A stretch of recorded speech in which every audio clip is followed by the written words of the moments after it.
Quizás muchos no se percatan del impacto del movimiento cristiano sobre la historia del pueblo hebreo.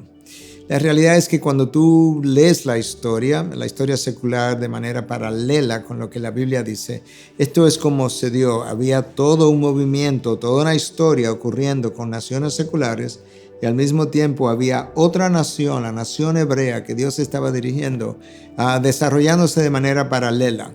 Llega un momento donde estas dos historias se entrecruzan. Y es en ese momento, ¿verdad?, donde Roma entonces está gobernando sobre lo que sería Israel, con estas dos historias ahora cruzadas. En ese preciso momento es cuando Cristo hace su entrada al mundo. Y ese movimiento conocido como judaísmo, aunque continúa hoy, sin embargo, fue enormemente impactado. Déjame leerte solamente un texto para que tú puedas comenzar a ver cómo inició dicho impacto. En la primera carta de Pablo a los Corintios, capítulo 15, dice: porque yo les entregué en primer lugar lo mismo que recibí, que Cristo murió por nuestros pecados, conforme a las Escrituras, que fue sepultado y que resucitó al tercer día, conforme a las Escrituras. Escucha ahora, que se apareció a Cefas y después a los 12. Luego se apareció a más de 500 hermanos a la vez, la mayoría de los cuales viven aún, pero algunos ya duermen. Después se apareció a Jacobo, luego a todos los apóstoles, y al último de todos, como a uno nacido fuera de tiempo, se me apareció también a mí. El apóstol Pablo escribiendo. Tenemos que recordar que esos apóstoles de que acabamos de leer eran judíos. Tenemos que recordar que el apóstol Pablo era también judío. No solamente judío, pero era un perseguidor de lo que él consideraba una secta, la secta cristiana. Y sin embargo, estos hombres que llegaron a ver al Cristo resucitado, eventualmente terminaron siendo martirizados en su gran mayoría, capaces de dar su vida por algo que ellos ahora no podían negar.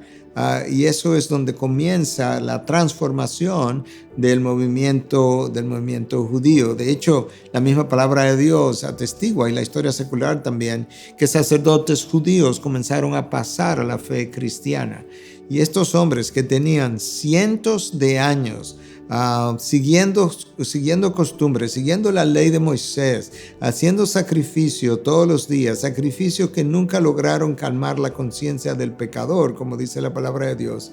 En un momento dado, pues reciben iluminación, tienen una vivencia, algunos con el Cristo que vino y que vivió entre ellos, y otros con el Cristo resucitado, y ahí comienzan a cambiar entonces las cosas de manera radical. Tú encuentras en el libro de los Hechos como Juan y Pedro y Juan fueron encarcelados en un momento dado y se les prohibió que pudieran continuar predicando la palabra. ¿Y qué fue lo que se les dijo? Ustedes han llenado a Jerusalén con sus enseñanzas. Jerusalén comenzó a cambiar.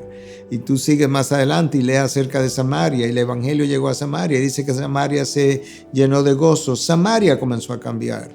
Y luego tú sigues leyendo más adelante y te encuentras que la ciudad de Éfeso, que tenía el templo de la diosa Diana, a quien ellos reverenciaban de una manera extraordinaria, y sin embargo de repente te encuentras que hay una gran cantidad de la población que ha comenzado a abandonar sus prácticas paganas, sus prácticas ocultistas, y se quemaron una cantidad enorme de libros dedicados precisamente al ocultismo. Éfeso comenzó a cambiar, y de la manera como esas tres ciudades comenzaron a cambiar, de esa misma manera siguieron cambiando otras ciudades hasta que el evangelio llega a Europa. Pero el movimiento judaico cambió. De hecho, con la invasión que se dio en el año 70, la destrucción del templo por parte de Roma, más que una invasión, con la supresión de la sublevación que el pueblo judío había llevado a cabo, y Roma la suprimió, ahí terminaron los sacrificios. Ya no ha habido hasta entonces, hasta el día de hoy,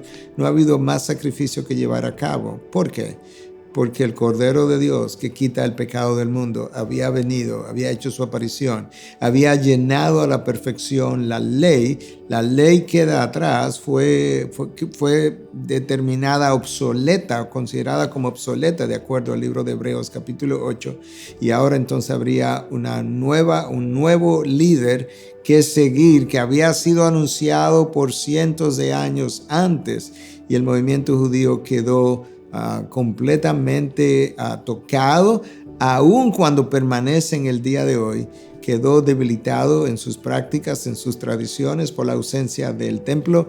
Y aunque ellos esperan todavía a ese Mesías que habría de venir, nosotros estamos esperando al Mesías que ya vino, pero cuando Él regrese, nos encontraremos, tanto ellos como nosotros, que estamos recibiendo al mismo Mesías, nosotros por segunda vez y ellos por primera vez. El impacto de Cristo en su primera venida ha continuado hasta el día de hoy y tendrá un impacto todavía mayor en su segunda venida, llegando incluso a volver a reanimar, revivir, reavivar al pueblo, el pueblo hebreo como nosotros así lo entendemos.